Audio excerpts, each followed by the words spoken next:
অনেকে বলে যদি কোনো মানুষ তার সর্বোচ্চ গতিতে দৌড়ায় তবে সে পানির উপর দিয়েও দৌড়াতে পারবে। এই কথাটির সত্যতা আসলে কতটুকু এটা জানার জন্য মিথবাস্টার্স টিম নিজেরাই পরীক্ষা করার সিদ্ধান্ত নেয়। প্রথমে তারা বিশেষ ওয়াটারপ্রুফ জুতা পরে নেয়। সব প্রস্তুতি শেষ হওয়ার পর জেমি 10 মিটার দূর থেকে দৌড়ানো শুরু করেছিল, কিন্তু তার ওজন বেশি হওয়ার কারণে প্রথম ধাপে সে পানিতে পড়ে গেল।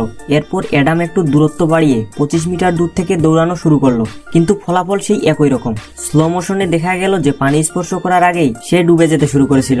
এখন সবার কাছে এটা পরিষ্কার যে সাধারণ গতিতে এটা সম্ভব নয়। তাই টিমটি একজন প্রফেশনাল ক্রীড়াবিদকে নিয়ে আসলেন, যার দৌড়ের স্পিড ছিল 95% লোকের চেয়েও দ্রুত, কিন্তু সেও সোজা পানিতে পড়ে গেল।